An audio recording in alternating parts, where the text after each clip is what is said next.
Bismillahirrahmanirrahim. Assalamualaikum warahmatullahi wabarakatuh.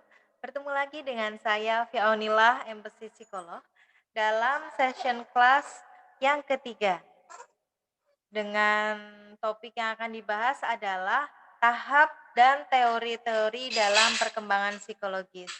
Apa saja yang akan dibahas lebih lanjut, subtopiknya apa saja, silakan simak video ini sampai selesai ya. Terima kasih sudah menyimak channel Home Bimba Family Center. Jangan lupa like, comment, and subscribe. Dukung kami untuk terus berbagi informasi yang bermanfaat dan konten-konten yang menarik lainnya. Terima kasih. Masih terus semangat untuk bersama saya. Kita buka dengan musik dulu biar semakin semangat ya, sambil saya share screen untuk materi.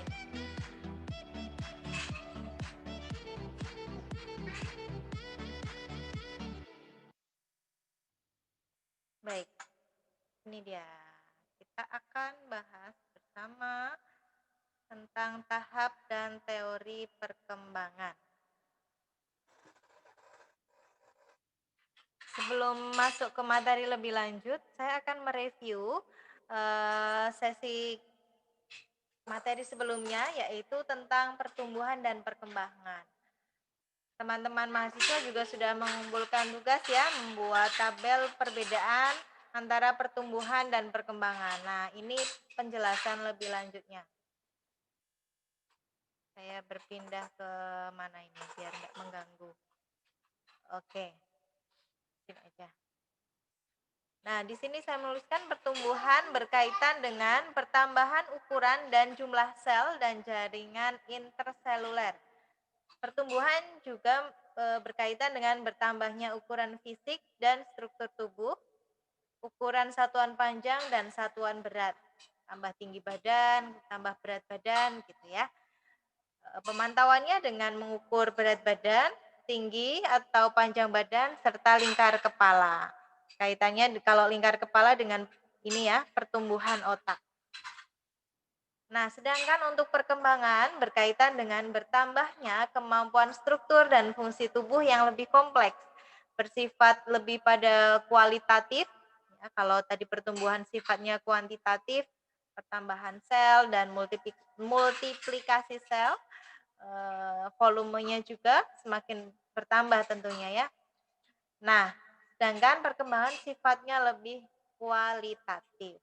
Kualitas pada pertumbuhan yang sudah terjadi, apakah sudah berkembang dengan optimal atau belum.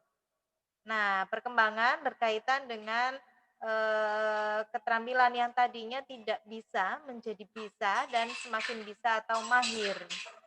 Bisa dikatakan semakin berkembang kemampuan apa ya, misalnya kemampuan bersepeda seorang anak. Nah, dari tidak bisa menjadi bisa dan menjadi mahir dalam mengendarai sepeda.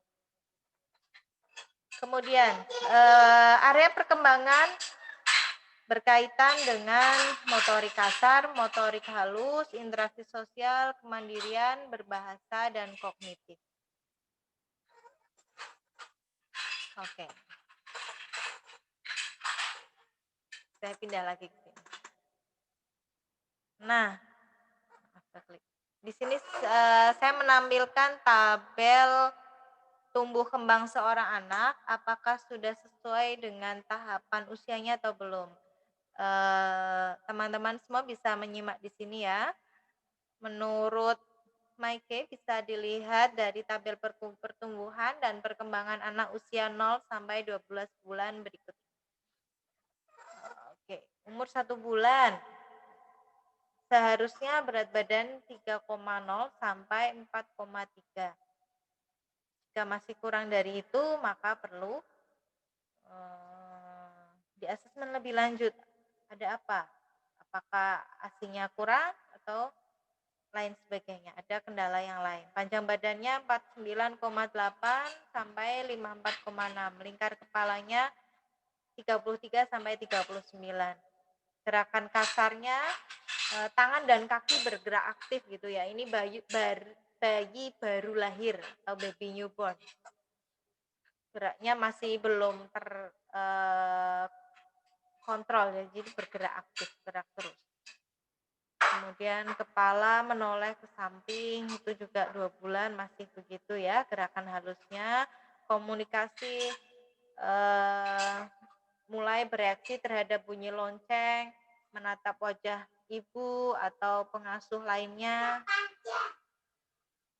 Komunikasinya dengan memberikan bersuara, tersenyum spontan. Ya. Tiba-tiba tersenyum, ya begitu ya.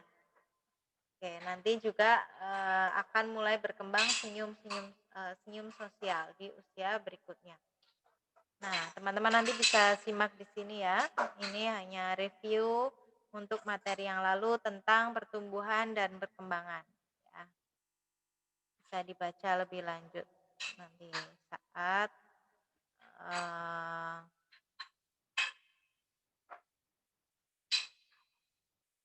menyimak video ini. Oke, silahkan diperhatikan dari mungkin di usia 8 bulan kok anak belum bisa duduk tanpa pegangan, tanpa berpegangan. Nah, ini bisa menjadi salah satu indikator untuk asesmen atau deteksi dini ya. Teman-teman bisa melakukan deteksi dini terhadap bayi melalui tabel ini. Berikutnya. Nah, masuk pada tahap-tahap perkembangan. Yang pertama adalah perkembangan prakelahiran dan kelahiran. Masa-masa di dalam kandungan serta proses persalinan memiliki peran yang sangat penting untuk tahap tumbuh kembang anak pada tahap perkembangan berikutnya. Jadi tidak perkembangan itu tidak hanya saat ketika anak lahir gitu, itu perkembangan dimulai, tapi jauh sebelum itu. Itu saat awal terjadi pembuahan, kemudian berkembangnya sel dari 2 sel menjadi berlipat ganda begitu ya jumlahnya, dan semakin banyak sehingga terbentuk suatu janin. Nah, ini dia periodenya prenatal atau di dalam kandungan ada fase namanya fase germinal. Ini usia 0 sampai 2 minggu. Gambarnya begini ya, masih berupa sel-sel. Multiplikasi sel ini terjadi sangat pesat di fase ini. 0 sampai 2 minggu.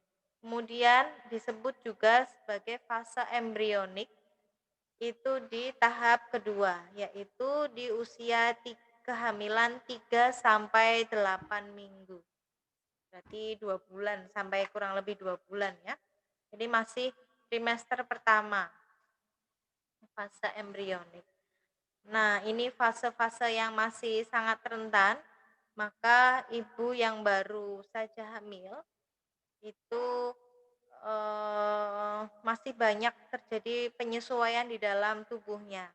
Sehingga ada kalanya mual, muntah, kemudian lemas, tidak bertenaga, dan lain sebagainya.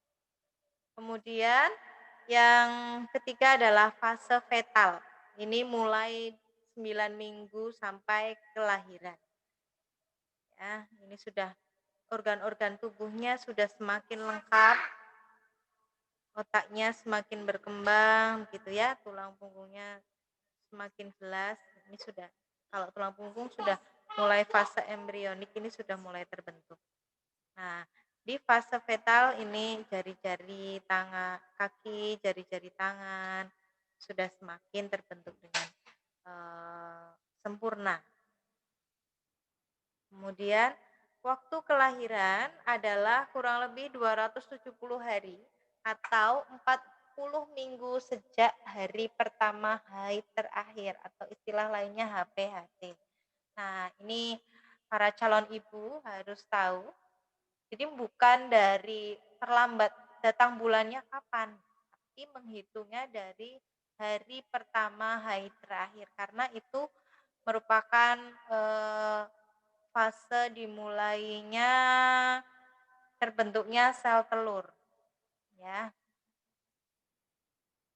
Nah, kalau sudah itu datang bulan berikutnya itu terlambat, berarti usia, sudah masuk fase germinal berarti ya, sudah ada terjadi pembuahan dan, mmm, sudah usia janinnya sudah 1 bulan lebih, karena tadi terhitungnya dari hari pertama haid terakhir.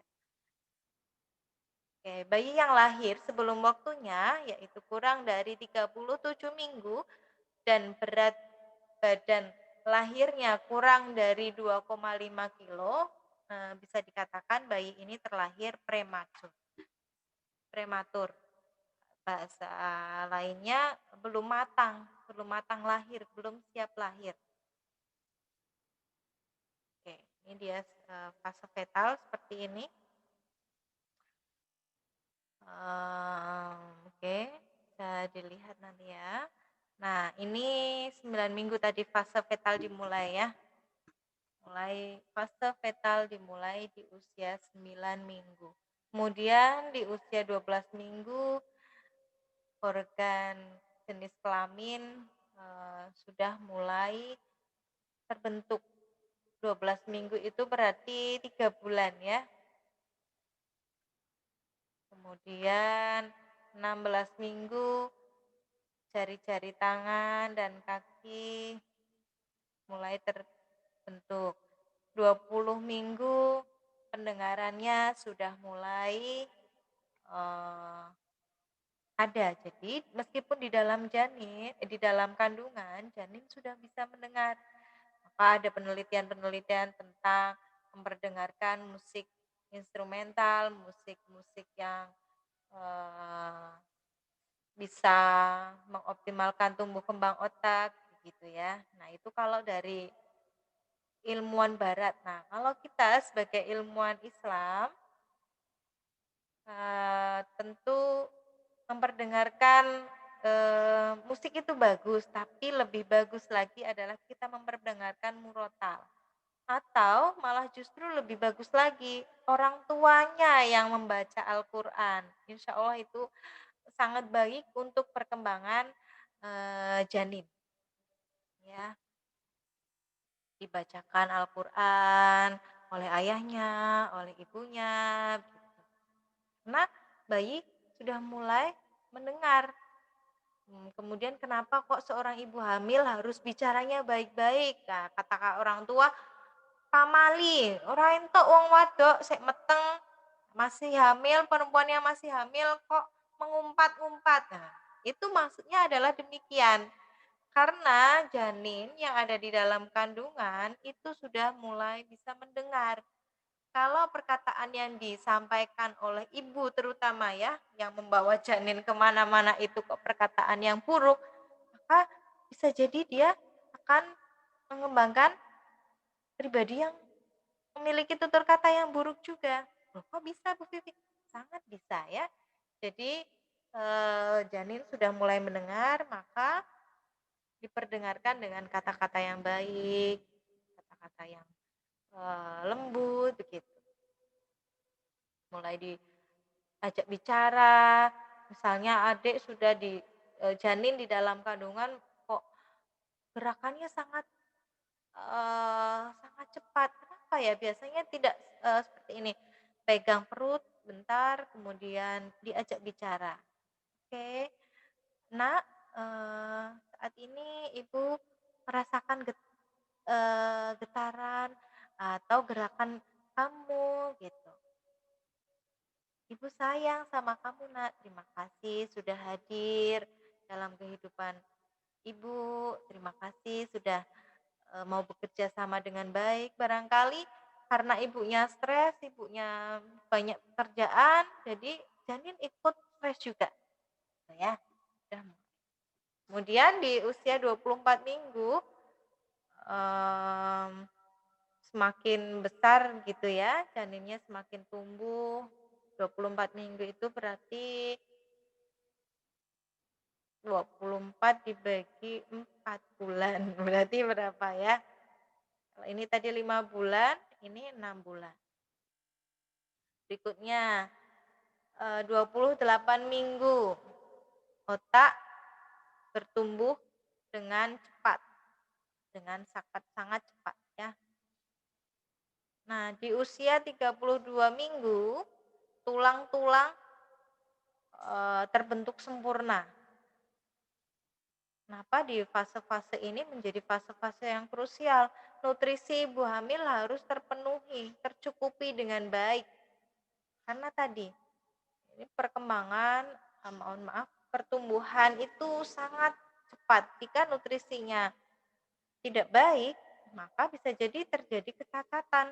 Pertumbuhan otaknya tidak sempurna, ya. Terbentuknya tulang juga tidak sempurna, bisa terjadi kecacatan. Naudzubillah min dzalik ya, semoga nanti misalnya teman-teman mahasiswa sudah menjadi seorang ibu, melahirkan anak-anak yang cerdas dan sehat gitu ya. Nah, maka penting sekali masa di dalam kandungan untuk diperhatikan dengan baik. Dan akhirnya di usia 36 minggu muscle fully develop. Jadi otot-ototnya sudah mulai berkembang gitu ya, semakin kuat, mempersiapkan dirinya janin ini untuk mencari jalan lahir melalui persalinan normal. Nah, di usia 40 minggu perkembangan pertumbuhan janin sudah sempurna dan siap untuk lahir ke dunia. Tulang-tulangnya sudah lengkap, tadi otaknya sudah berkembang pesat, otot-ototnya sudah semakin kuat, ya, dan akhirnya siap lahir ke dunia. Nah, saya menuliskan faktor risiko umum pada ibu hamil. Yang pertama adalah faktor usia.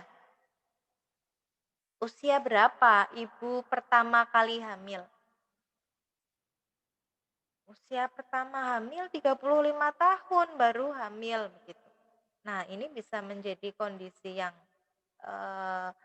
rentan bagi seorang ibu. Maka ibu dengan usia kehamilan pertama yang di atas 30 tahun perlu pendampingan khusus dari dokter spesialis kandungan. Lalu usia idealnya berapa sih seorang wanita itu hamil?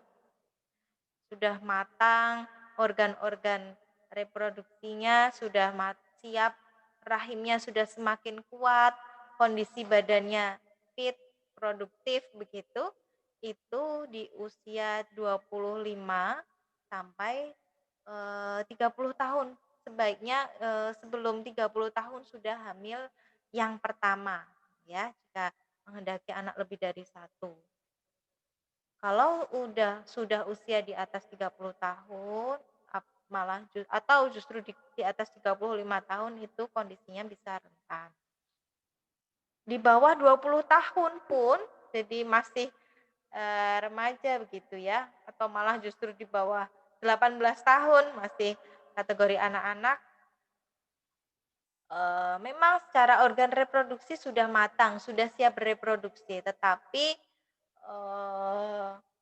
belum siap mental atau belum kuat secara mental untuk mengalami kehamilan.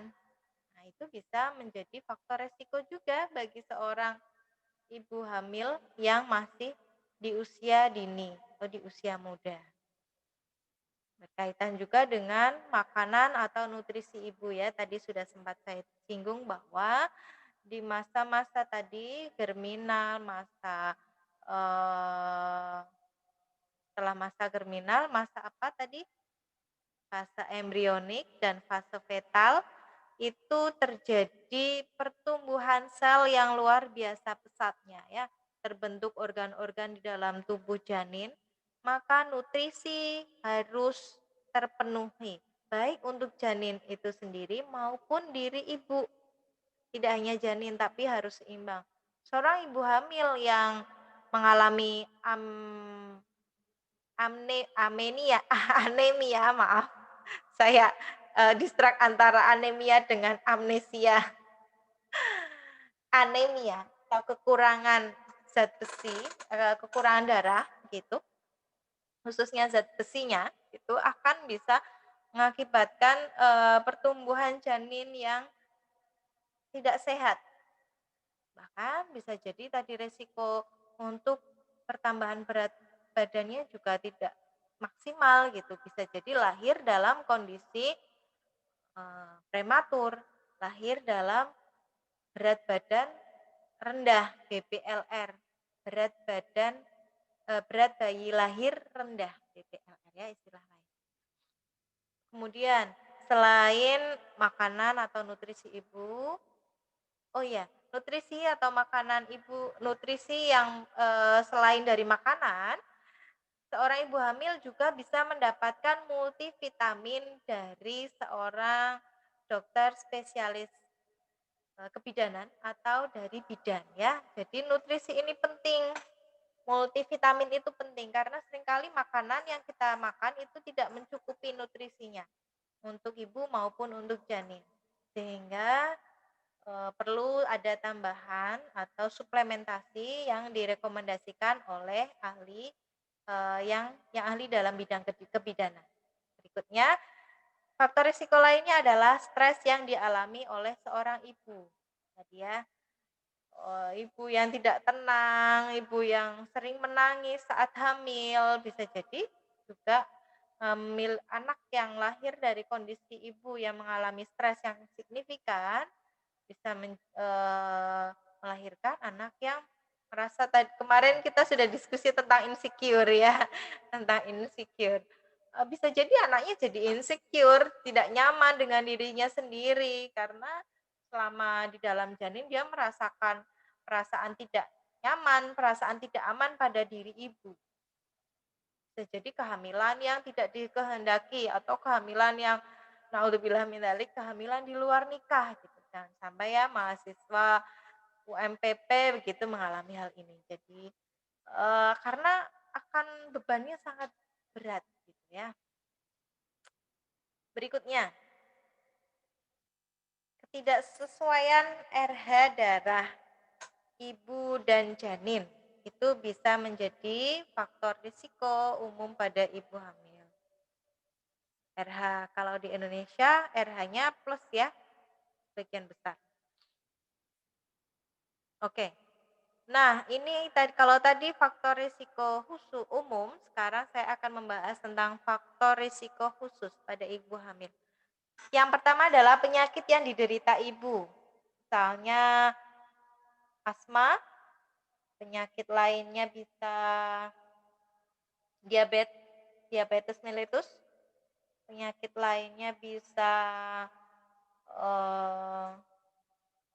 radang, kemudian influenza atau penyakit-penyakit lainnya. Nah, kenapa kok penyakit yang diderita ibu ini bisa memiliki risiko pada janin?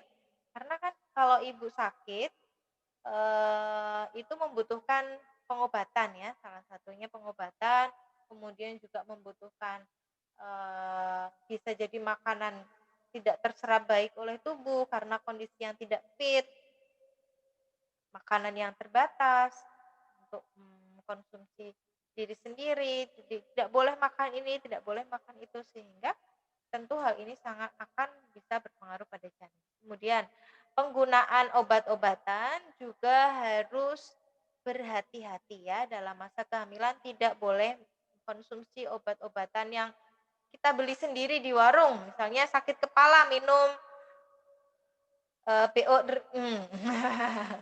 itu ya, saya nggak sebut merek. Minum obat sakit kepala yang dijual di warung gitu. Jangan sampai. Jadi bisa mungkin misalnya kita sakit dan saat sedang hamil maka periksa ke dokter ataupun ke bidan. Kemudian pengaruh lingkungan, adanya dukungan tidak dari keluarga terdekat atas kehamilannya atau kehamilan yang ditolak, tidak disetujui anaknya sudah 5 masih tambah lagi misalnya saja. Pengaruh lingkungan sangat berpengaruh pada kondisi ibu hamil dan janinnya. Kemudian pengaruh gangguan maternal lainnya, misalnya eh, saat hamil seorang ibu mengalami preeklamsi atau ke ini tensi preeklamsi itu keracunan saat kehamilan ya. Jadi tensi tinggi, kemudian disertai kaki yang bengkak, atau gangguan maternal yang lain, gangguan kehamilan yang lainnya. Nah, resiko yang mungkin terjadi bila kehamilan ini mengalami gangguan seperti di atas, misalnya tapi itu waktunya kurang dari 7 bulan, yang terkena adalah susunan saraf otaknya. Bisa mempengaruhi pada susunan saraf otak janin. Kemudian otaknya, tidak hanya di otak tapi di susunan saraf otaknya serta jantung. Nah, ada pernah saya menemui satu kasus seorang anak yang lahir cukup bulan, tetapi lahirnya berat badannya rendah, di bawah ketentuan berat badan minimal lahir 2,5. Ya, itu di bawah itu, jauh di bawah itu. Kemudian si anak ini tumbuh, tapi juga tidak mendapatkan ASI yang cukup karena bisa jadi ibunya stres sehingga ASI-nya tidak keluar karena melalui persalinan operasi SC gitu. Jadi tidak melalui persalinan normal sehingga memang kalau operasi itu lebih minim rasa sakit saat persalinannya, tetapi paskanya lebih menyakitkan gitu, sehingga seringkali juga seorang ibu baru melahirkan itu mengalami stres yang signifikan yang bisa berpengaruh pada produksi ASI-nya. Nah, singkat cerita si anak ini kemudian tumbuh semakin besar, tapi seringkali sakit-sakitan. Dan berat badannya juga tidak bisa sesuai dengan garis di buku panduan kalau ada buku posyandu begitu ya. Itu di situ kan ada grafik pertumbuhan tinggi badan dan grafik berat badan. Itu di bawah garis merah. Nah, sering kali keluar masuk rumah sakit. Nah, pada suatu ketika akhirnya ketahuanlah si anak ini ternyata mengalami kelainan jantung. Nah, bisa jadi kelainan jantung ini bisa jadi karena resiko khusus pada ibu hamil yang terjadi di usia kehamilan kurang dari 7 bulan. Bisa jadi si ibu ini bisa jadi mungkin saja konsumsi obat-obatan tertentu di luar seizin dokter, atau ada penyakit lain misalnya tadi ada diabetes mellitus dan lain sebagainya. Nah, nanti selanjutnya di slide berikutnya saya akan menyampaikan tentang penyakit pada ibu hamil ya. Kemudian pengaruh gangguan maternal lain itu tadi anemia atau hipertensi, atau justru tensi tinggi atau tensi rendah, atau kekurangan zat besi pada masa kehamilan di usia kurang dari 7 bulan. Bila kehamilannya lebih dari 7 bulan terjadi hal-hal ini, maka dampaknya lebih pada cacat fisik. Misalnya pertumbuhan tulang yang tidak sempurna begitu. Nah, ini dia pengaruh penyakit ibu terhadap kondisi janin di masa prenatal atau di dalam kandungan. Prenatal itu sebelum, natal itu kelahirannya, sebelum kelahiran. Yang pertama, jika ibu mengidap penyakit haid, maka bisa terjadi kemungkinan kematian atau kerusakan otak. Anemia, tadi yang sudah sempat saya singgung juga, saking berbahayanya bisa mengantarkan janin pada kematian. Nah, sempat saya juga pernah mendengar kasus adanya kematian bayi masih dalam kandungannya baru usia 7 bulan. Sudah tidak bisa diselamatkan lagi. Nah, Maka, seorang ibu hamil harus selalu memantau gerakan janin, apakah gerakannya masih ada minimal dalam satu hari berapa, 12 kali atau kurang dari itu. Kemudian memeriksakan kehamilannya secara rutin pada tenaga kesehatan yang berkompeten di bidang kandungan atau kebidanan. Kemudian juga bisa menyebabkan kelainan otak. Luar biasa ya, karena anemia ini kaitannya tadi asupan zat besi di dalam tubuh ibu dan janin. Kemudian penyakit lainnya adalah sitomegalovirus. Bisa menyebabkan kematian, mentally retarded. Mentally retarded ini terbatas dalam hal kognitifnya. Atau kemarin ada yang bertanya tentang idiot gitu ya, tapi istilahnya sekarang sudah ganti, tidak menggunakan istilah idiot lagi.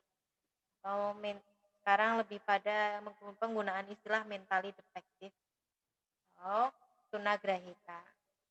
Kemudian mikrosepali, ukuran kepala yang kecil gitu ya. Dan kelainan darah. Nah, nanti teman-teman bisa belajar lebih banyak tentang penyakit-penyakit ini karena ini hanya sekilas saja ya. Karena saya tidak akan membahas lebih lanjut dan bukan wilayah saya untuk membahas ini lebih lanjut. Nah, ini saya berikan materi ini biar teman-teman nanti bisa mencari tahu lebih lanjut. Ini hanya stimulus saja ya buat teman-teman. Yang selanjutnya yaitu pengaruh penyakit diabetes mellitus. Bisa mengarah pada kematian. Wow. Ternyata penyakit-penyakit yang apa ya? Anemia itu kan dikira kita berpikirnya nggak apa-apa paling nggak menyebabkan kematian, tapi ternyata bisa mengarah pada kematian janin gitu ya. Kesulitan bernafas juga nih kalau untuk penyakit DM. Influenza yang tipe A bisa mengakibatkan malformation. Malformation itu pembentukan organ tubuh yang tidak sesuai. Tadi, kemudian ada penyakit MUM atau gondong. Nah, yang biasa dikenal gondong ini ternyata nggak bisa kita anggap sepele, apalagi kalau terjadi pada ibu hamil. Ya, bisa juga akhirnya janin bisa mengarah pada kematian dan malformation. Sebagian besar penyakit-penyakit ini bisa mengakibatkan kematian pada janin ya. Maka seorang ibu hamil harus sangat berhati-hati, harus sangat dipantau kondisinya, apalagi jika memiliki kondisi khusus seperti ini ya. Ini tadi pneumonia, rubella, sifilis, taksoplasmosis, dan TBC. Nah, selanjutnya pengaruh obat-obatan dan faktor kimiawi terhadap janin pada masa prenatal. Oke. Alkohol, antihistamin, aspirin, barbiturates, heroin, morfin, quinin, thalidomide, dan rokok. Dampaknya macam-macam ya. Nah, kurang lebih seperti ini. Sekali lagi ini hanya sebagai stimulasi, nanti teman-teman juga akan belajar lebih dalam tentang zat-zat kimiawi ini barangkali ya. Untuk mungkin ada mata kuliah farmakoterapi, nanti akan belajar tentang hal ini. Jadi nanti misalnya bertemu dengan kasus yang berkaitan dengan fisioterapi, tapi kok ibunya masih hamil, jangan memberikan rekomendasi ataupun saran obat secara gampangan ya. Harus sangat berhati-hati dan harus melalui konsultasi oleh disupervisi atau dipantau oleh dokter dalam penggunaan obat-obatan pada ibu hamil. Nah, selanjutnya masuk pada fase persalinan, proses persalinan. Masalah yang mungkin terjadi apa saja sih saat proses persalinan? Sudah terjadi pembukaan lengkap misalnya, tapi kok belum lahir-lahir juga. Pembukaan lengkap itu artinya apa? Jalan lahirnya sudah terbuka secara sempurna sampai pembukaan 10 ya. Maksudnya adalah pembukaan, selebar 10 sentimeter kalau diukur dengan ukuran begitu ya. Nah, ini untuk persalinan normal, dengan vaginal delivery. Oke. Nah, pada kala 2 ini jika bayi belum lahir hingga 2 jam, ini pada kasus persalinan anak pertama atau 1 jam persalinan anak kedua. Jadi beda ya proses persalinan anak pertama dengan anak kedua itu bisa menjadi pengalaman yang berbeda bagi seorang ibu. Dan tentu treatment dari tenaga kesehatan pun akan berbeda. Maka dokter akan mengintervensi dengan memberikan bantuan seperti bantuan dengan vakum atau forceps, ya. Bahkan jika itu tidak berhasil juga bisa dengan tindakan seksio caesaria atau operasi SC biasanya disebut ya, singkatannya SC. Dalam kondisi emergensi, nah, sesuai dengan penyebab lamanya kala 2 ini. Yang kedua, letak bayi sungsang. Persalinan normal pada kasus ini memiliki risiko pada janin sehingga hanya dilakukan dengan berbagai prasyarat. Kalau zaman dulu barangkali lahir sungsang di bidan masih ini ya diperbolehkan, tetapi dengan kondisi yang sangat harus hati-hati sekali gitu. Saat ini lebih biasanya akan dirujuk ke rumah sakit ya. Dan saat ini persalinan memang hanya diperbolehkan di puskesmas saja dan atau misalnya di rumah bersalin yang sudah standar dan berpengalaman gitu. Selebihnya di puskesmas dan rumah sakit. Tujuannya apa? Untuk menekan angka kematian pada bayi dan ibu yang melahirkan. Nah, berikutnya masalah yang mungkin terjadi adalah bahu bayi tersangkut. Waduh, gimana? Kepalanya sudah keluar tapi bahunya tidak bisa keluar sehingga tidak dapat dilahirkan setelah kepala bayi dilahirkan. Luar biasa ya. Ini para calon bapak harus mengetahui tentang hal ini ya. Nanti kalau sudah punya istri, istrinya melahirkan, temani, didampingi. Biar lihat bagaimana perjuangan seorang ibu melahirkan anaknya. Kemudian yang berikutnya adalah terjadi emboli ketuban. Nah, di mana air ketuban memasuki sirkulasi darah maternal sehingga tiba-tiba menyebabkan gangguan pernapasan akut dan bahkan shock, ya, trauma pada pernapasannya. Preeklamsi, tadinya nggak ada masalah selama kehamilan itu tekanan darahnya normal, tetapi saat persalinan barangkali ibu stres begitu, cemas, panik, tekanan darahnya naik. Biasanya di atas 130/90 mm Hg.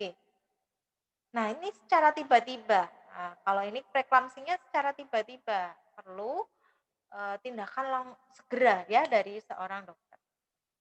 Gangguan pernafasan seperti asma. Nah, kalau pas salin itu kan butuh pernafasan yang baik gitu ya, agar bisa mendorong bayinya untuk keluar. Kalau orang yang menderita asma saat persalinan kambuh itu ya harus harus dibantu dengan treatment dari seorang dokter tentunya ya, kondisi khusus kondisi khusus ini.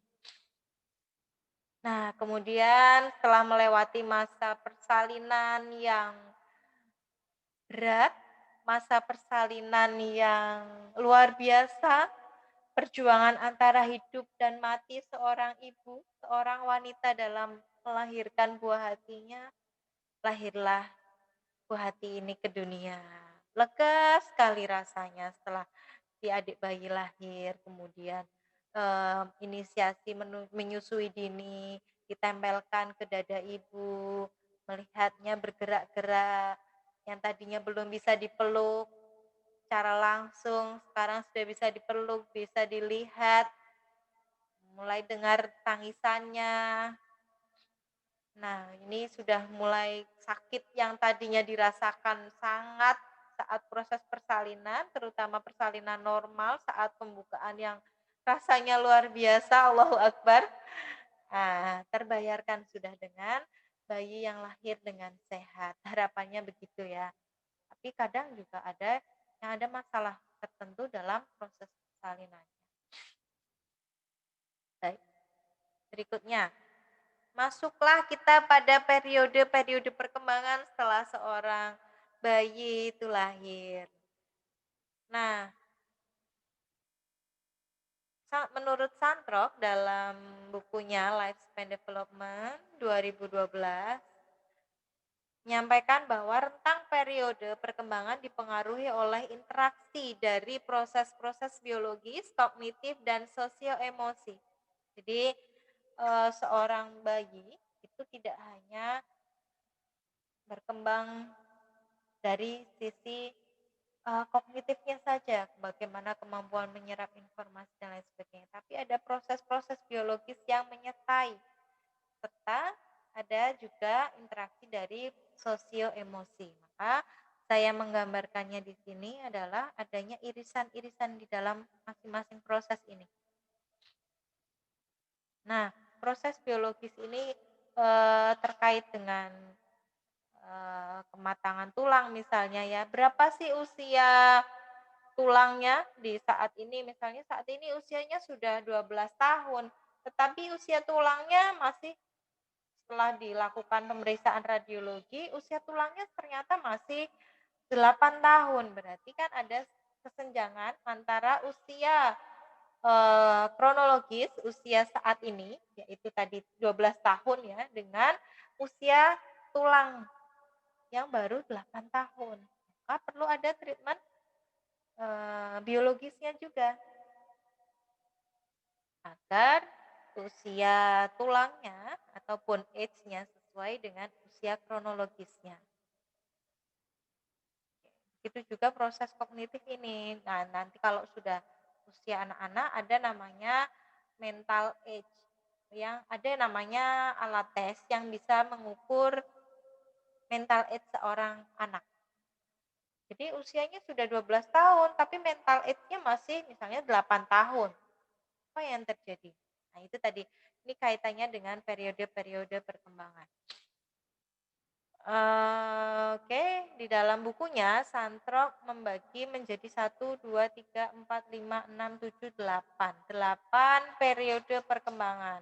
Tetapi masing-masing tokoh kadang berbeda sedikit, selisih sedikit dalam pembagian tahunnya ya, tapi pada intinya hampir sama. Ya, kita perlu mempelajarinya, tidak perlu terlalu saklek pada satu teori, kita bisa mengambil poin-poin dari masing-masing teori itu. Nah, ini menurut Santrok ya, yang dituliskan oleh Santrok dalam bukunya Lifespan Development. Periode yang pertama yaitu periode prakelahiran. Yang tadi sudah kita bahas tentang kondisi janin di dalam rahim ibu. Nah, ini masa pembuahan hingga kelahiran. Selanjutnya, periode bayi, yaitu kelahiran 0 bulan sampai 18 sampai 24 bulan. Jadi sampai sekitar 2 tahun ya. 2 tahun ke bawah itu disebut periode bayi. Kemudian masuk periode masa kanak-kanak awal, yaitu usia 2 sampai 5 tahun atau disebut dengan istilah toddler. Usia prasekolah juga ada yang menyebut dengan istilah demikian, prasekolah, karena memang belum masuk usia sekolah. Kemudian masuk pada usia masa kanak-kanak pertengahan, yaitu usia 6 hingga 11 tahun. Berikutnya ada masa remaja, usia 10 sampai 12 hingga 18-21 tahun. Ini antara ya rentangnya. Kemudian masa dewasa awal, usia 20-an hingga 30-an. Masa dewasa menengah 40-an hingga 50-an. dan masa dewasa akhir usia 60 atau 70-an hingga kematian. Nah, teman-teman di sini masuk di kategori mana nih? Masa remaja akhir ya. Ada nih yang membahas juga masa remaja ini ada awal, tengah, dan akhir gitu. Jadi tergantung tokohnya. Kalau di dalam undang-undang itu anak-anak masuk dalam usia 0 hingga 18 tahun. Itu masih dalam perlindungan kalau dalam undang-undang masih kategorinya anak-anak, ya, masih di bawah perlindungan orang tuanya. Kecuali sudah menikah di usia 18 tahun ke bawah, yaitu sudah gugur menjadi seorang anak-anak. Menjadi individu tersendiri, tidak lagi dilindungi oleh undang-undang sebagai seorang anak.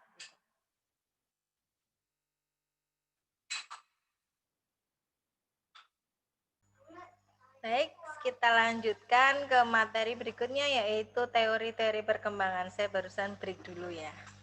Makan siang. Oke.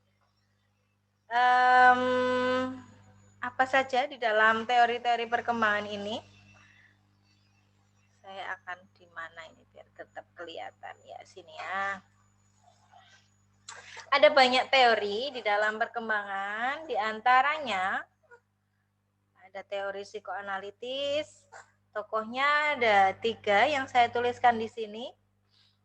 Yang pertama ada Sigmund Freud, tulisannya Freud tapi bacanya Freud.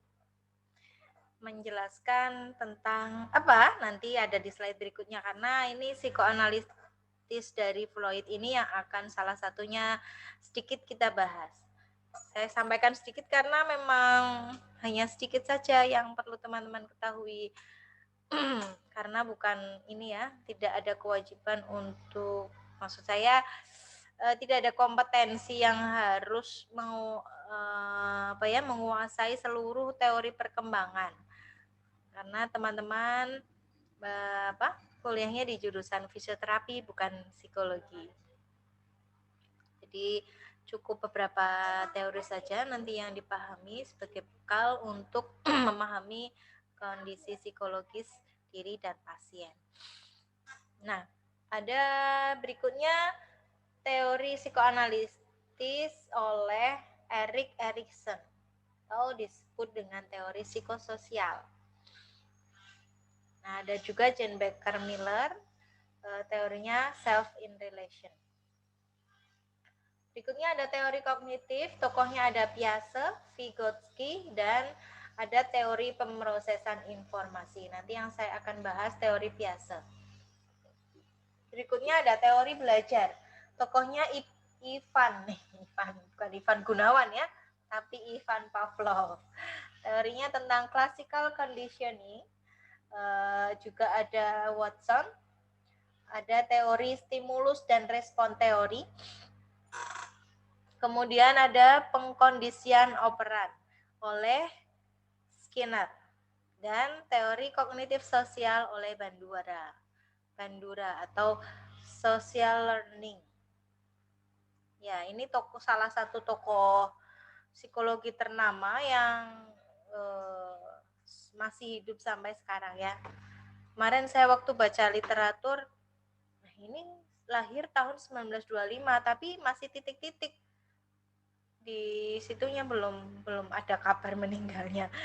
Kata teman saya psikologi juga, katanya belum meninggal. Oh gitu ya. Jadi baru tahu.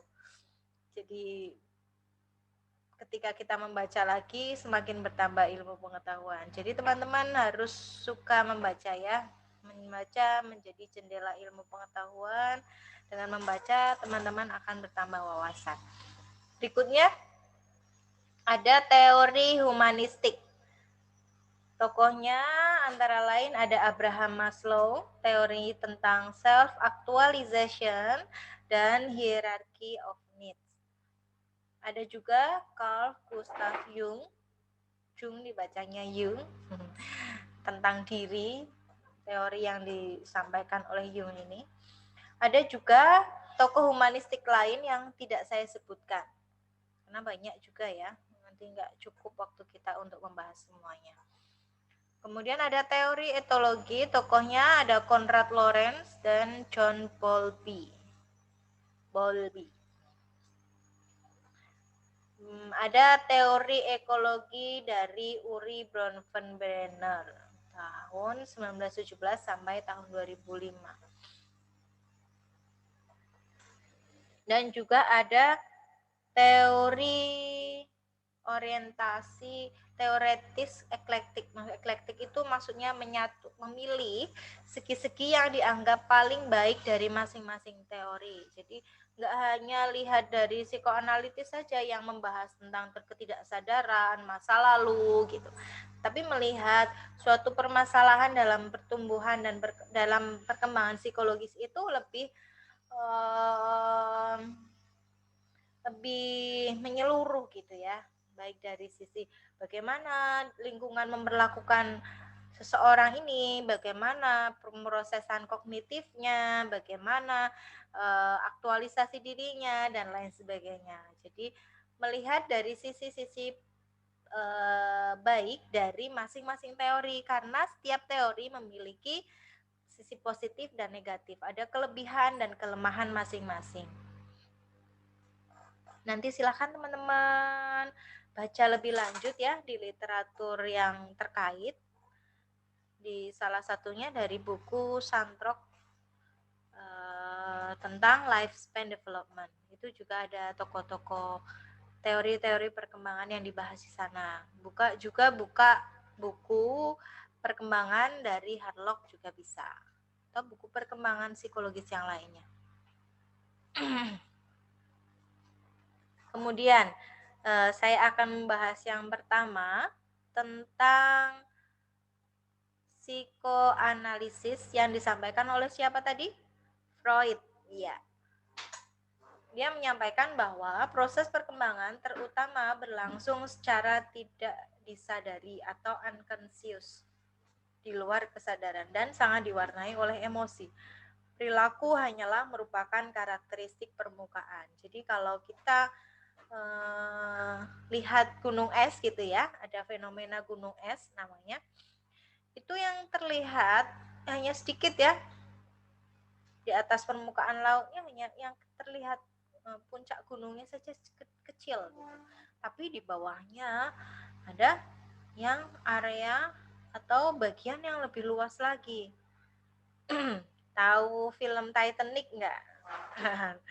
Itu film zaman dulu tapi masih berkesan sampai sekarang dan kadang masih ditayangkan di televisi ya. Itu kan menabrak gunung es ya, kapal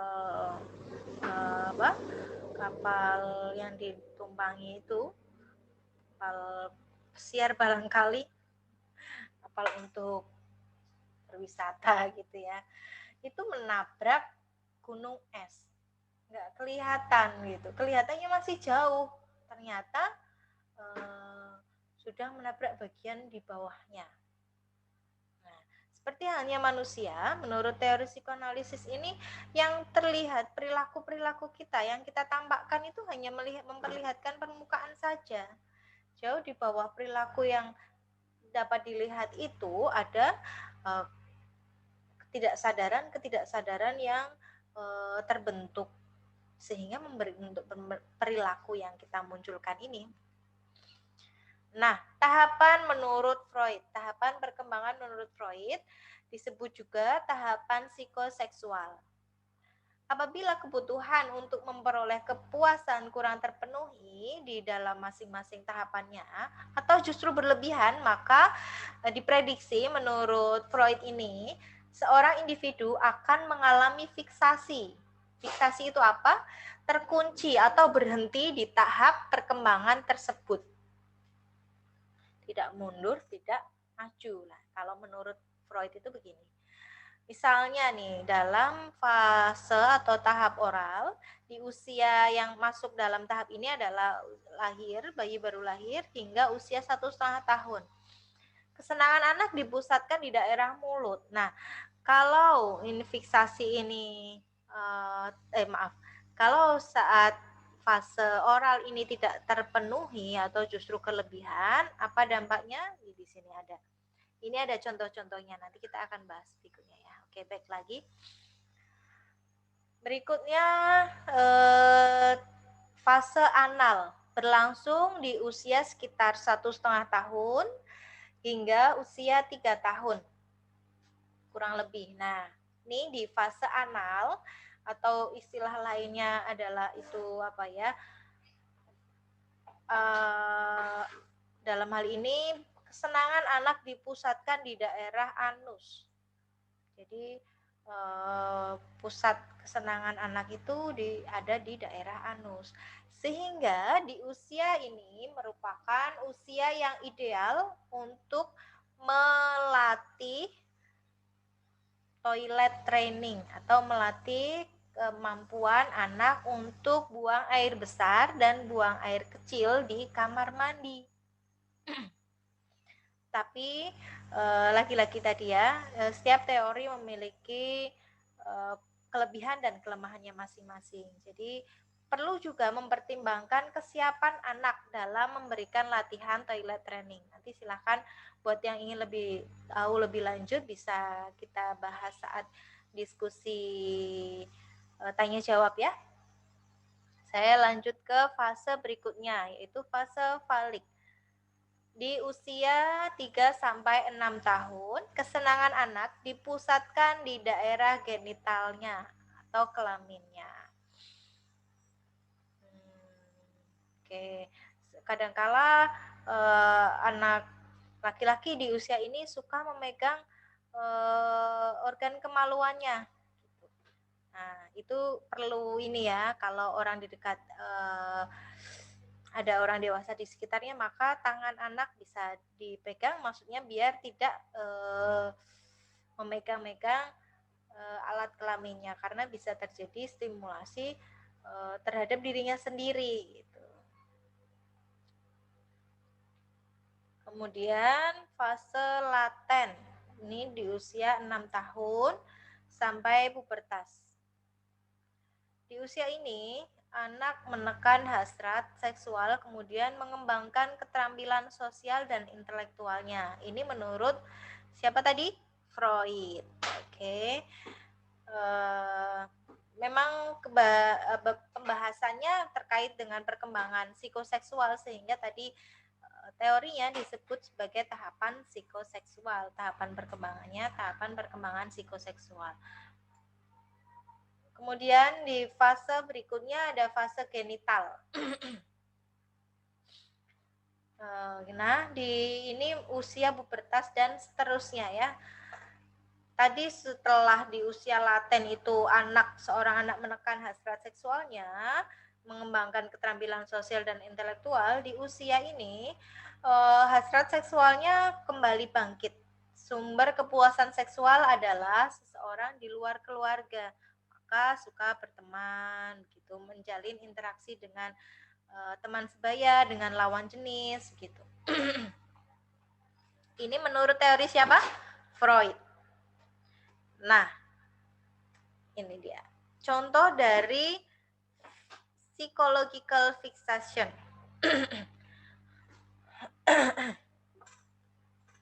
Atau kondisi fiksasi tadi ya, terhenti atau berhenti sampai pada tahap itu.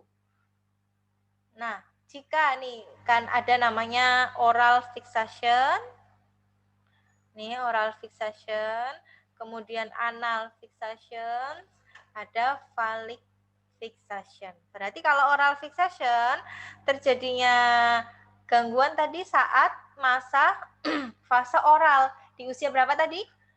0 sampai 1,5 tahun. Ya, betul. Dampaknya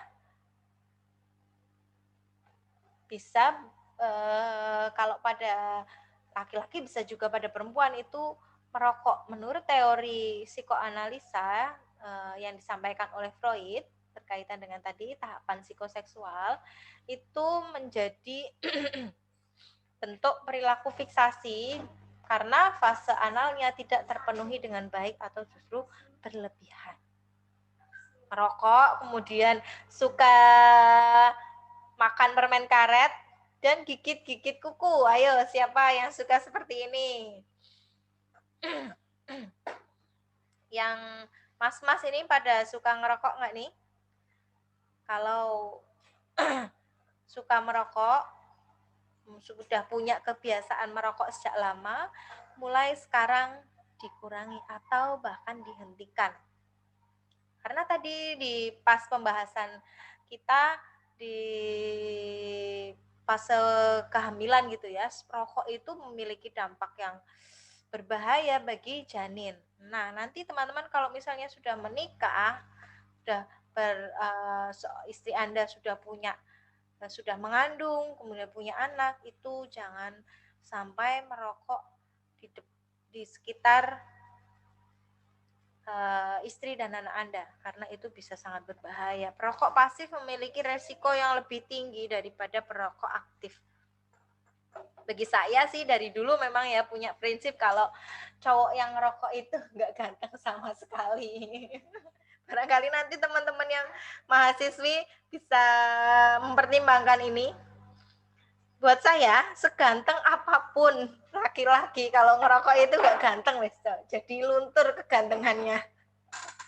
Maka dulu memang punya cita-cita suami saya jangan sampai merokok gitu. Kalau ngerokok ya gugur jadi calon suami gitu. Karena memang punya dampak yang luar biasa ya. Merokok itu ada yang menyampaikan bahwa itu haram, tapi juga ada yang menyampaikan diperbolehkan atau apa makruh ya. Jadi sebaiknya kalau itu banyak madorotnya, banyak hal buruknya, ya tinggalkan saja. Ngapain merokok? Mending buat uangnya buat nabung, buat ibadah haji, buat umroh bareng keluarga ya kan? Sehari habis buat rokok misalnya 10.000. Sebulan aja udah berapa? 300.000. Setahun sudah berapa diakumulasi? Ya itu kalau 10.000, kalau lebih.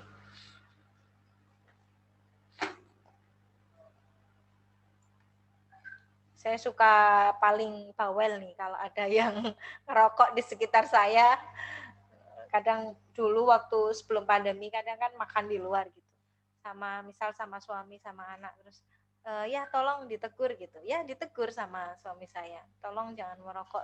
Ada anak kecil, misalnya ada ibu hamil juga.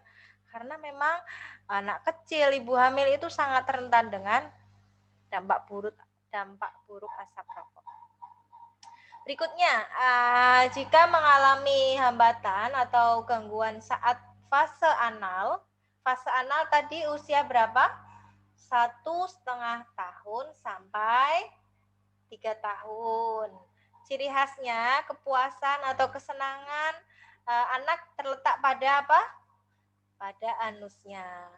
Ya, jadi di masa ini yang paling ideal menurut teori psikoseksual ini adalah untuk melatih toilet training. Ya. Oke. Nah, ini kalau mengalami fase gangguan pada fase anal, borderline, obsessiveness, dan rigidity. Maksudnya apa?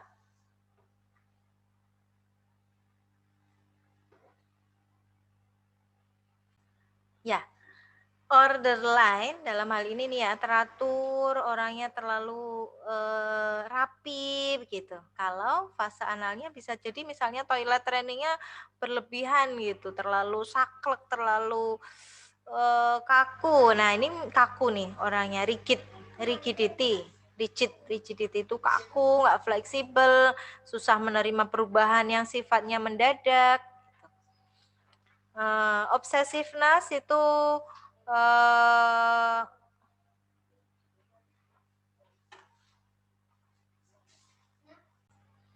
sedangkan obsessiveness ini adalah pikiran yang berlebihan terhadap suatu hal, bisa juga berupa ketakutan, kekhawatiran, kecemasan. Nah, biasanya nanti kalau obsesif ini perilakunya disertai kompulsif, makanya ada gangguan namanya obsesif kompulsif disorder atau disingkat dengan OCD. Obsesifnya itu pemikirannya yang berlebihan tentang suatu hal, takut terjadi misalnya terpapar kuman, perilakunya cuci tangan berulang-ulang padahal sudah takut rumahnya dimasuki penjahat, terus akhirnya perilakunya dia mengulang mengunci pintu rumah berulang-ulang padahal sudah terkunci gitu. Nah, selanjutnya adalah ada di phallic fixation. Ini terjadi jika fase faliknya ada masalah.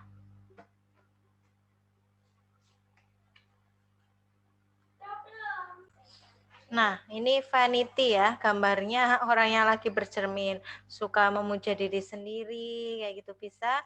Nanti muncul gangguan narsistik ya. Kalau ini semakin terus terpelihara, berkepanjangan, bisa muncul gangguan narsistik, memuja diri sendiri, merasa suka berkaca gitu ya, gambarnya seperti ini, vanity, narsism istilah lainnya. Kemudian ada exhibitionism, suka memamerkan diri sendiri, termasuk memamerkan atau menunjukkan bagian tubuh yang seharusnya tidak boleh diperlihatkan.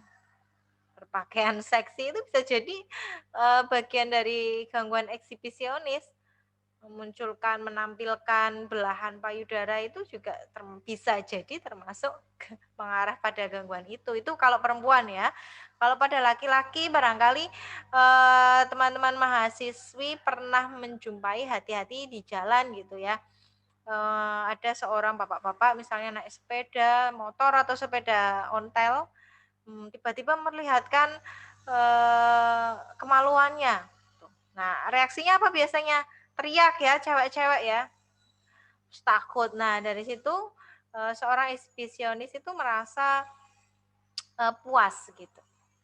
Bagaimana sikap kita? Sebisa mungkin kalau ada yang seperti itu abaikan, tetap tenang ya, responnya jangan teriak.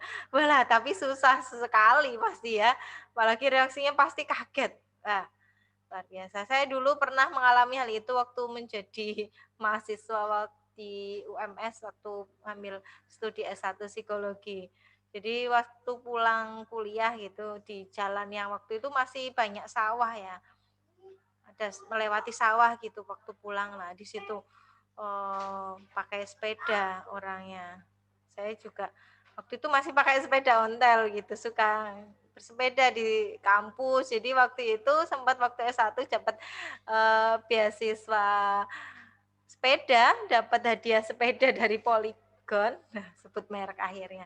Waktu itu memang dari Polygon mengadakan beasiswa khusus bagi mahasiswa yang bersepeda di kampus. Saya mengajukan berapa kali ya? 3 kali, alhamdulillah akhirnya dapat yang ketiga kalinya. Dan sepedanya masih ada sampai sekarang. Oke, berikutnya ada pride, merasa bangga ya, membutuhkan penghargaan, pengakuan dari orang lain. Karena tadi fase falik itu anak sudah menekan hasrat seksualnya dan menjalin interaksi sosial begitu ya. Nah, kalau di fase ini tadi usia berapa sebelum pubertas ya, dari usia 6 tahun sekitarnya sampai usia pubertas. Kita cek.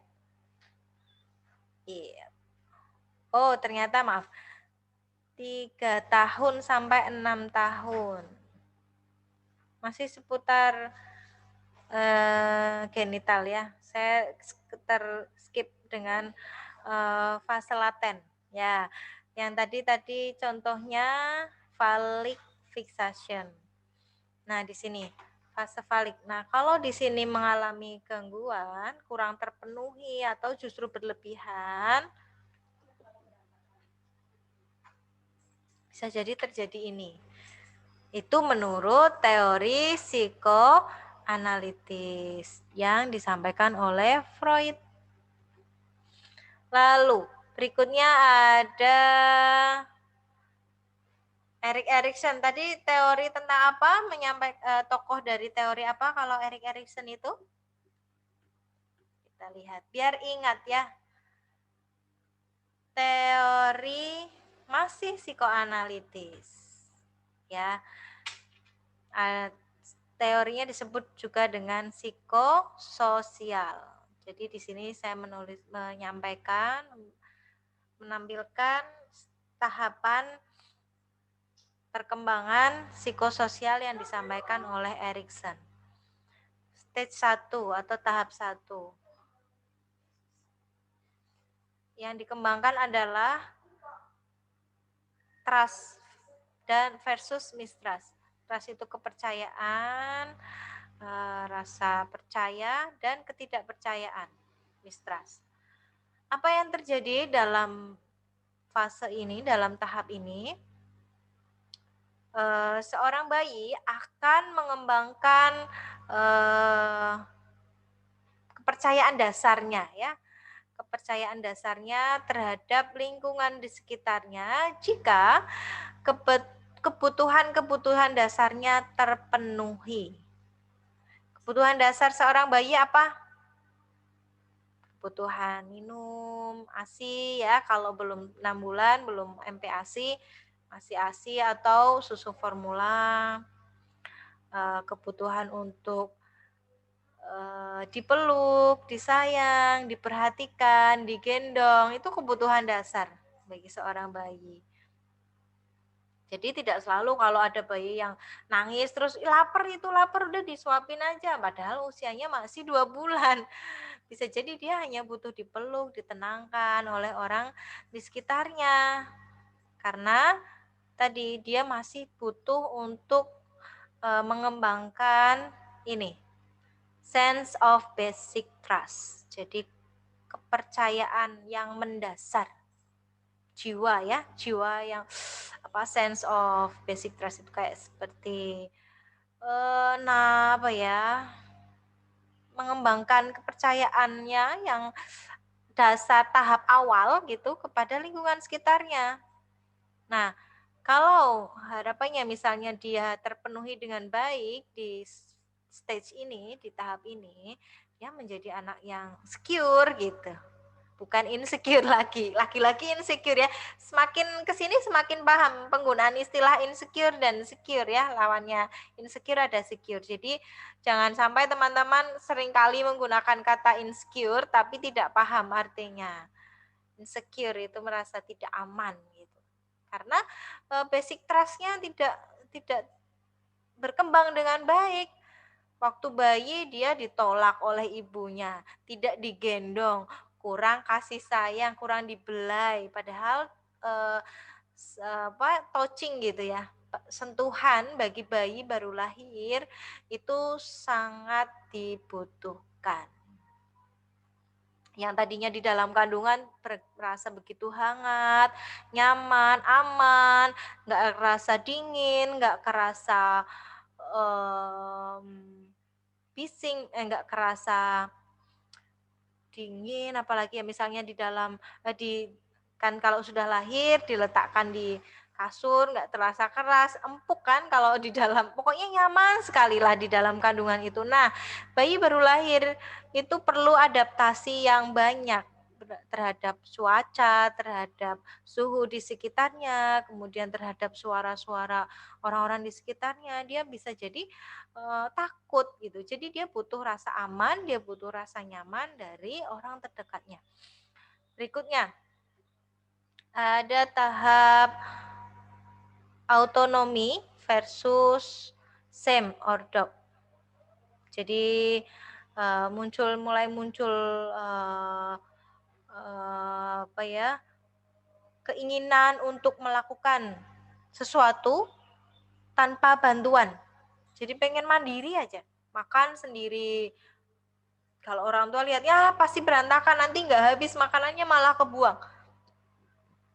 Nah ini usia toddlers belajar untuk mengungkapkan keinginannya, melatih keinginannya sendiri untuk melakukan sesuatu dengan dirinya sendiri tanpa bantuan. Atau Yang dikembangkan adalah ragu-raguan atas kemampuannya. Jadi kalau anak nggak diberikan kesempatan untuk melakukan sendiri, tidak dipercaya oleh orang tuanya bahkan, maka dia pun nggak akan percaya pada dirinya sendiri. Ragu-ragu ya, muncul malu gitu, nggak percaya diri, bisa jadi dari sini. Kemudian ada inisiatif versus guilt atau rasa bersalah ya. Karena nggak apa ya, merasa bersalah atas dorongan dirinya untuk menjadi independen, menjadi berbeda gitu ya. Nah, usia prasekolah anak-anak belajar untuk berinisiatif melakukan sesuatu dengan inisiatif saya sendiri, merencanakan gitu ya. Kalau dia tidak terpenuhi dalam hal ini, tidak mempunyai inisiatif, maka yang muncul adalah rasa bersalah. Dia ingin menjadi berbeda, dia ingin melakukan sesuatu, tetapi dia malah justru munculnya rasa bersalah. Yang keempat, stage 4, industry versus inferiority. Inferiority ya. Anak belajar untuk menikmati dirinya dalam mengerjakan tugas. Atau sebaliknya, yang dikembangkan adalah perasaan inferior, tidak mampu. Takut salah misalnya. Tidak mampu, aku nggak bisa gitu. Nah, biasanya muncul di sini. Aku nggak bisa, ini sulit gitu. Nah, itu industry versus inferiority. Yang kelima, identity versus identity confusion. Di fase remaja atau teenagers, mulai mengembangkan kepribadiannya, mengidentifikasi dirinya sendiri, begitu ya, atau menjadi bingung terhadap siapa dirinya. Identity versus identity confusion. Identitas atau kebingungan identitas ya, mulai muncul identitas atau justru kebingungan identitas. Aku ini gimana sih orangnya, aku ini sukanya apa ya, aku nggak ngerti kesukaanku apa, hobiku apa, kelebihanku apa, kekuranganku apa, aku nggak tahu gitu. Stage 6 ada intimacy versus isolation. Yang adult atau dewasa awal, masa dewasa awal berjuang untuk menjalin relasi dengan lawan jenis dan menikah gitu ya, menjalin hubungan yang lebih serius lagi, yaitu dalam artian hubungan pernikahan. Kalau di orang Islam gitu ya, dijalin dengan apa? Dengan hubungannya halal, yaitu pernikahan. Atau merasa socially isolated, merasa terisolasi dari lingkungan, merasa terpisah, merasa terasing gitu, merasa sendiri di dalam keramaian gitu. Ada yang merasa demikian? Yuk curhat yuk. Oke, berikutnya yang ketujuh, generativity versus stagnation. Generativity atau stagnation. The middle age, ya orang dewasa pertengahan merasa berkontribusi terhadap, jadi ini masa-masa produktif ya, bisa berkontribusi untuk dunia, menghasilkan karya untuk keluarga melalui bekerja gitu ya, atau sebaliknya mereka tidak memiliki tujuan atau kehilangan tujuan hidupnya. Jadi nggak bekerja, workless gitu. Belum tidak memiliki tujuan hidup yang jelas gitu. Mau kemana gitu? Aku mau melakukan apa gitu, nggak tahu.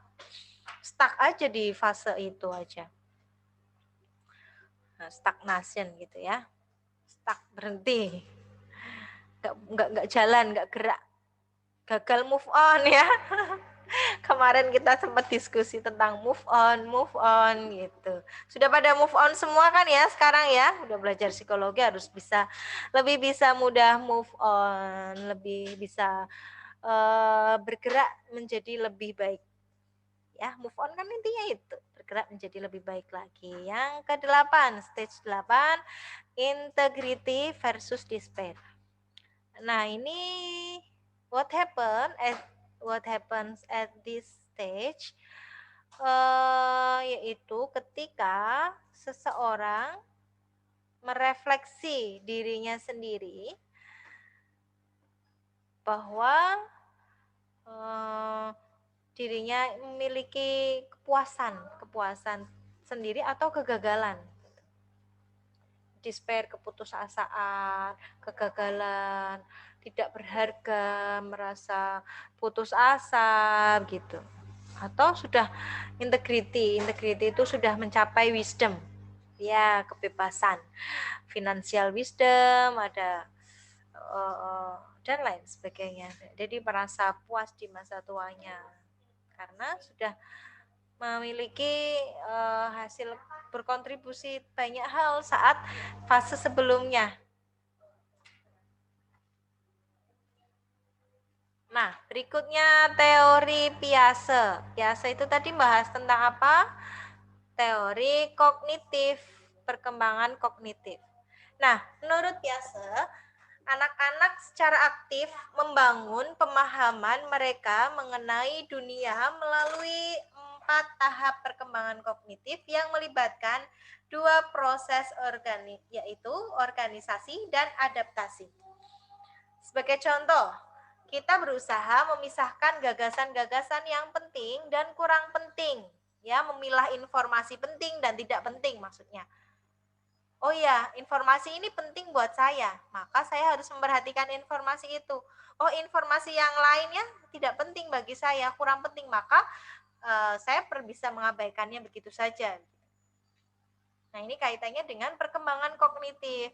Nah, ada nih di dalam salah satu subtes dari psikotes kecerdasan anak, bisa juga di dewasa sih, ada juga. Jadi tes ini dikembangkan oleh Wechsler namanya, bisa untuk dewasa, ada yang namanya WISC gitu, Wechsler Adult Intelligence Scale, ada WISC, Wechsler Intelligence Scale for Children. Itu ada juga yang di bawahnya WPPSI gitu. Jadi ada beberapa tipe tesnya untuk anak-anak preschool, untuk anak sekolah, dan untuk dewasa. Nah, di dalam salah satu subtesnya ada yang membahas ini tadi, mengungkap bagaimana kemampuan seseorang untuk memisahkan informasi penting dan tidak penting gitu. Jadi akan kelihatan di situ. Ini kaitannya bagian dari kecerdasan ya, kognitif itu bagian dari kecerdasan, proses berpikir kita. Dan kita juga berusaha mengaitkan antara gagasan yang satu dengan gagasan yang lain. Analisa, sintesa, begitu ya. Kemampuan mengaitkan informasi. Oh iya, sehingga membuat konklusi yang lebih baik. Membuat konklusi yang akurat berdasarkan gagasan-gagasan yang ada. Selain Oke.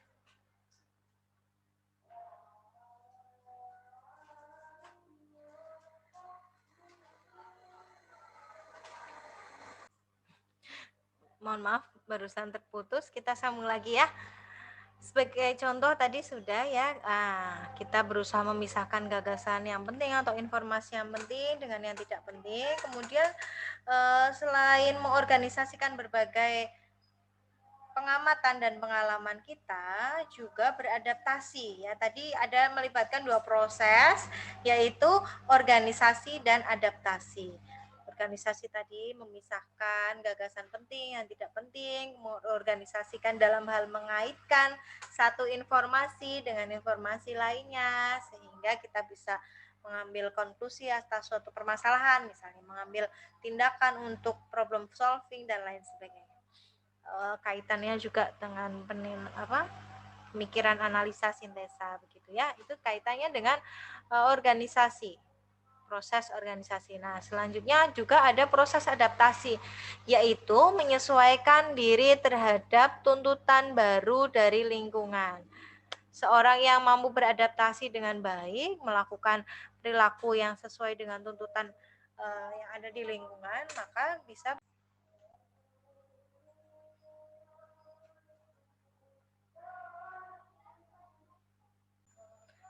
Berikutnya teori dari Piaget ya, teori ini terkait dengan yang sudah saya jelaskan sebelumnya. Ada tahap perkembangan kognitif yang disampaikan oleh Piaget. Piaget menyampaikan ada 4 tahap. Yang pertama ada sensory motor stage atau tahap sensori motor. Nah, di sini seorang anak mengembangkan pengalaman sensorisnya dengan tindakan fisik. Beranjak dari gerak refleks yang bersifat naluriah ya. Kalau bayi baru lahir itu kan banyak gerakan refleks seperti apa? Kalau kaget gitu gini ya. Gitu. Memeluk ya. Lalu gerakan kemudian mencari apa? Dengan mulutnya atau rooting gitu. Refleks moro, rooting, kemudian grasping gitu, menggenggam. Itu refleks-refleks yang terbawaan dari lahir. Nah, seiring bertambahnya usia, refleks-refleks ini seharusnya semakin berkurang. Bahkan nanti akan pada saatnya hilang sama sekali, hingga permulaan pemikiran simbolis akan muncul. Ini usia 0 sampai 2 tahun ya. Kemudian kenapa di usia ini anak suka memasukkan mainan ke dalam mulutnya, itu bagian dari menciptakan pengalaman sensoris melalui indera pengecapnya misalnya. Kemudian menepuk-nepuk tepuk tangan gitu. Kemudian ciluba itu kan bagian dari perkembangan kognitif anak juga. Indera penglihatannya ya, pengalaman sensoris dari penglihatan gitu. Dari suara juga sangat akan membantu perkembangan dari kognitif seorang bayi. Selanjutnya ada pre-operational stage, usia 2 tahun sampai 7 tahun. Anak mulai melukiskan dunianya dengan kata-kata dan gambar yang mencerminkan peningkatan pemikiran simbolis. Ya, dan melampaui hubungan informasi sensoris dan tindakan fisik. Operasional ya. Sudah mulai berkata-kata, kemampuan kosakatanya semakin meningkat, kemampuan mengekspresikan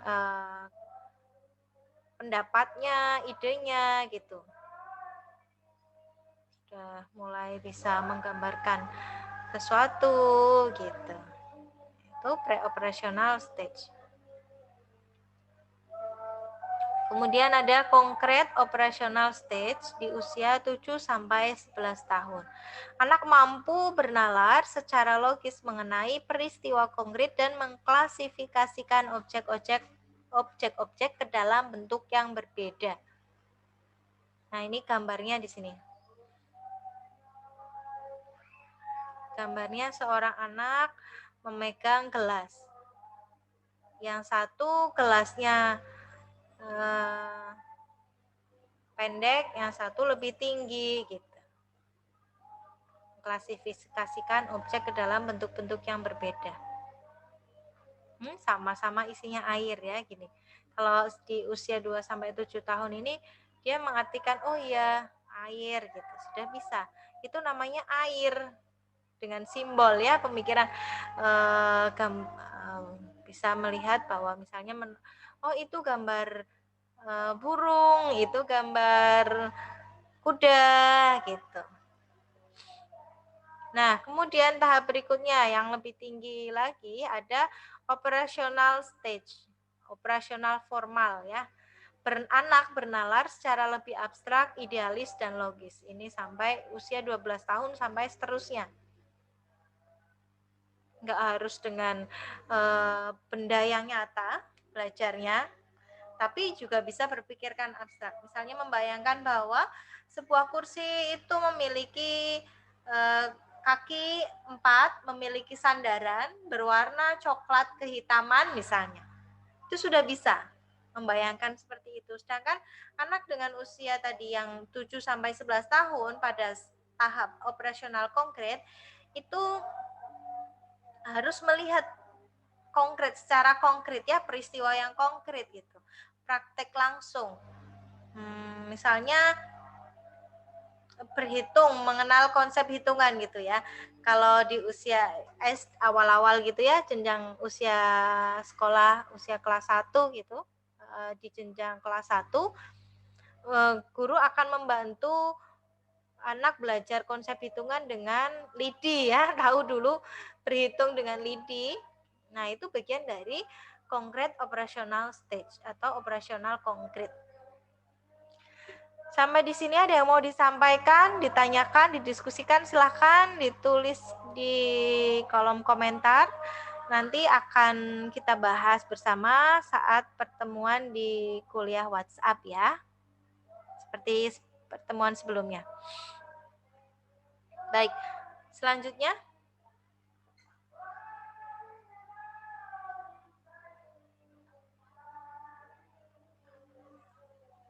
Tinggal sedikit lagi nih.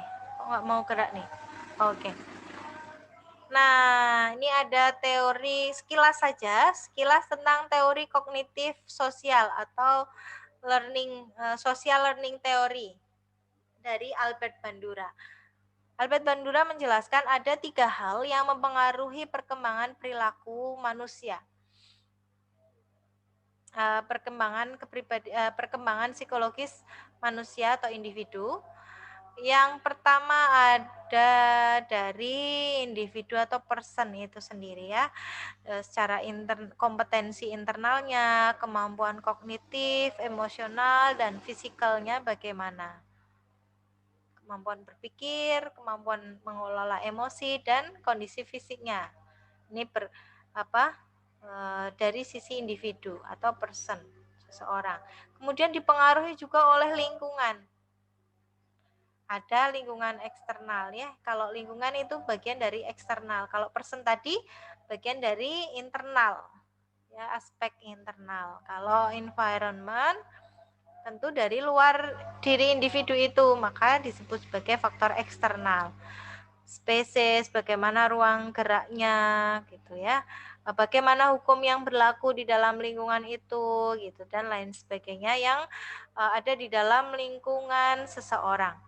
Kemudian ada behavior. Ini action, tindakan, dan keputusan.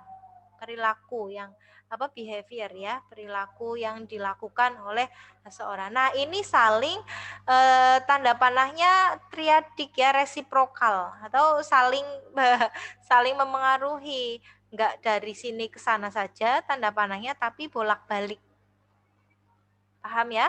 Bolak-balik. Perilaku mempengaruhi diri individu itu, mempengaruhi kognitifnya, mempengaruhi emosionalnya, mempengaruhi fisiknya, dan ini juga mempengaruhi lingkungan sekitarnya. Begitupun sebaliknya. Demikian juga dengan aspek ini ya, behavior terhadap lingkungan. Perilaku kita mempengaruhi lingkungan kita. Lingkungan kita mempengaruhi bagaimana cara kita bertindak, bagaimana cara kita berperilaku. Lingkungan juga mempengaruhi bagaimana cara kita mengambil keputusan. Begitu ya. Nah, dari Albert Bandura ini kita belajar bahwa seorang belajar dari observasi, jadi role model apa yang dilihatnya, apalagi kalau seorang anak gitu ya menjadi peniru ulung gitu, sukanya tiru gitu. People can learn through observation. Jadi seorang dapat belajar melalui kemampuan, melalui observasi, melihat. Observasi itu melihat ya.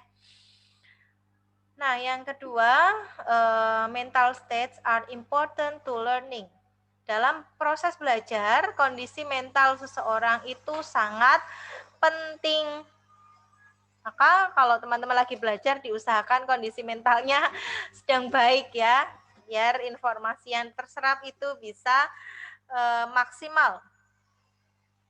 Boleh sambil minum dulu, misalnya kalau saat mendengarkan menyimak kuliah video seperti ini, jeda dulu sebentar, relaksasi, jeda dulu sebentar, stretching, minum air putih, minum kopi bagi yang suka. Kalau saya sih lebih suka air putih ya, biar oksigen di otak juga lancar, jaya.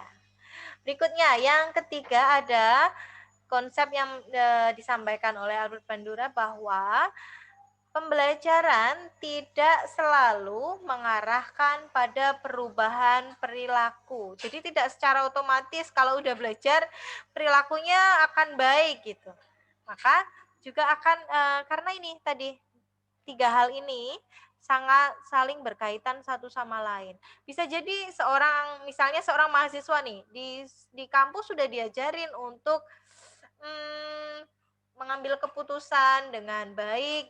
Misalnya dia ikut organisasi, tetapi ketika di lingkungan rumahnya dia kembali seperti anak-anak lagi karena perlakuan dari orang tuanya pun demikian gitu.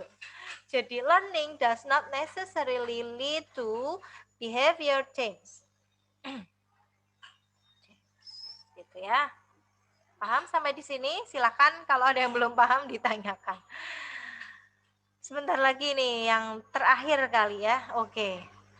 Sesi kuliah kali ini lebih panjang. Saya bikin materinya pun lebih panjang karena judulnya sih singkat, cuman isinya juga banyak. Maka saya ambil yang sekiranya penting-penting saja. Kalau enggak ya bisa 3 SKS kali ya kalau untuk membahas tentang psikologi perkembangan ini. Pun kalau di dalam kuliah psikologi akan dibagi 2 tahap. Psikologi perkembangan 1, psikologi perkembangan 2 gitu ya. Masing-masing 3 SKS kalau tidak salah. Atau malah atau 2 sih. 2 atau 3 ya? Oke, 3 SKS ternyata. Jadi ya ini padat sekali untuk teman-teman. Nanti silahkan banyak dibaca ya dengan literatur. Kalau sekarang masih belum bisa ke perpustakaan gimana ya? Bisa download e-book ya. Atau buat yang pengen belajar psikologi lebih lanjut bisa, misalnya ada rezeki lebih, bisa membeli buku tentang psikologi. Nah, yang terakhir, sebenarnya nggak yang terakhir juga sih, tapi yang terakhir yang akan saya bahas. Teori yang lain masih banyak ya, seperti yang tadi sudah saya sebutkan. Yang terakhir ini yang akan saya bahas adalah teori yang humanistik yang disampaikan oleh Abraham Maslow tentang aktualisasi diri dan hierarchy of needs. Jadi ini bentuknya hierarki ya. Semakin ke atas berarti semakin tinggi posisinya. Ini digambarkan dengan piramida. Yang paling dasar adalah kebutuhan fisiologis. Seperti apa? Kebutuhan fisik ya. Minum, makan, tempat tinggal, tidur, pakaian, dan reproduction. Maksudnya kebutuhan untuk reproduksi, meneruskan keturunan. Dari tadi saya itu lagi mikir dengan bahasa yang lebih tepatnya apa. Ini bagian dari physiological needs. Physiological needs. Ya, kebutuhan fisiologis itu yang paling dasar. Kemudian setelah itu naik pada tingkatan berikutnya, stage berikutnya adalah safety needs, kebutuhan akan rasa aman. Ya, personal security, keamanan diri, kemudian employment, pekerjaan gitu ya. Kemudian kesehatan. Oke. Berikutnya ada love and belonging.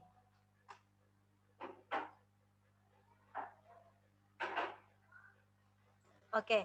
Oke, maaf ya tadi maksud saya untuk kebutuhan akan rasa aman termasuk di dalamnya tempat tinggal nih di sini. Properti.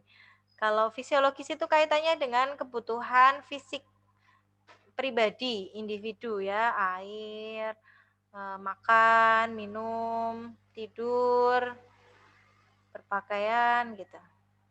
Nah, safety need sudah ke berikutnya, personal security, keamanan diri, tempat tinggal, dan lain sebagainya. Kemudian ada love and belonging. Love and belonging.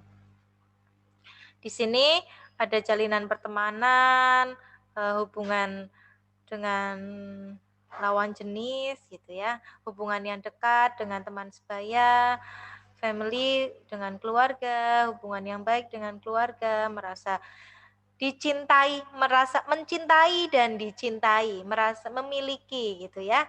Sense of connection, terkait dengan satu sama lain, memiliki hubungan satu sama lain. Ini love and belonging. Kemudian ada esteem, respect, penghargaan ya.